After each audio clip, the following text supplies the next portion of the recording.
Okay, so listen. I'm about to tell you the story of my first real relationship, and honestly, calling it a relationship is generous.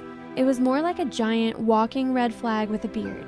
This was freshman year of high school, when I swore I was grown because a boy liked me. Girl, I was 13, I didn't know anything. And the crazy part? This dude was the only guy in our grade with a full-grown beard, a whole lumberjack at 14, and for whatever reason, my little teenage brain decided that meant he was hot. I still don't know what spell I was under. So picture this. It's the beginning of freshman year.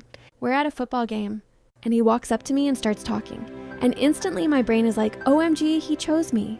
You know how it is at that age, the first person who pays attention feels like fate.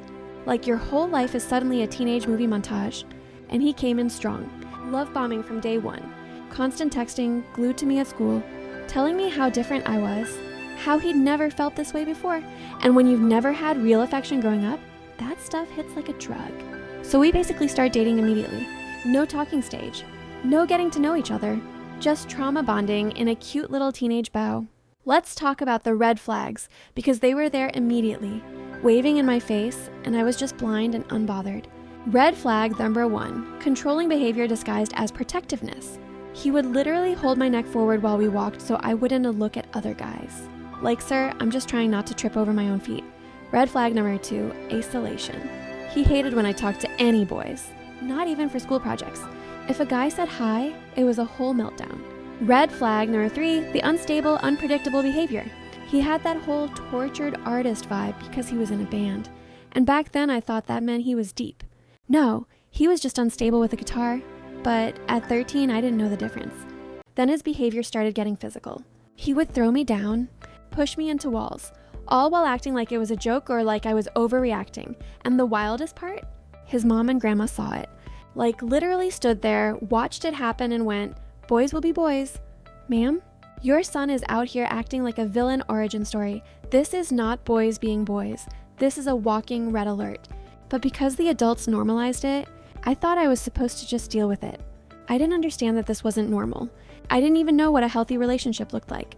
And then, the most embarrassing moment of my teenage life. He threw me a surprise birthday party, which, at first, was actually sweet. My friends were all there. He performed with his little rock band. I was like, okay, maybe he's turning it around. And then, at the end of his performance, this man pulls out a box cutter and slices his own forehead open. Blood pouring into his eyes, everywhere. All my friends started crying and screaming. I just stood there mortified, and once again, his mom comes out like, "Oh, boys will be boys." Girl, no. Boys do not just casually perform self-harm at birthday parties. This was not emo. This was not edgy. This was unhinged behavior in HD. Eventually, he cheated on me twice. And weirdly, that was the thing that finally snapped me out of it. I was devastated, but it woke me up. I walked away thinking I was the problem, like I wasn't enough to fix him. But the truth? He was never stable, and it wasn't my job to heal him. I was a kid trying to feel loved. If I could go back, I'd tell little me, if it feels too intense too fast, that's love bombing. If someone tries to control who you talk to, that's manipulation. If you feel scared, confused, or small, that's not love. If everyone else excuses their behavior, doesn't mean it's normal. You do not have to earn someone's love by tolerating chaos. A real relationship feels safe, steady, and calm, not like a full-time crisis. I didn't know the signs. I didn't know what boundaries were. I was just 13 and doing my best. So yeah, that was my first relationship. It wasn't love. It was trauma wrapped in eyeliner and guitar strings.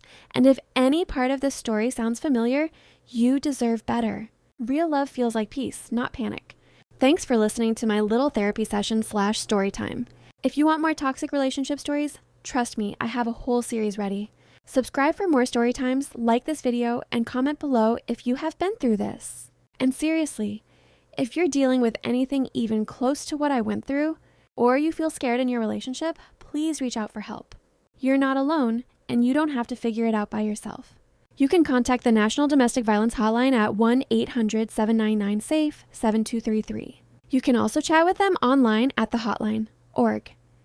It's completely free, private, and available 24/7.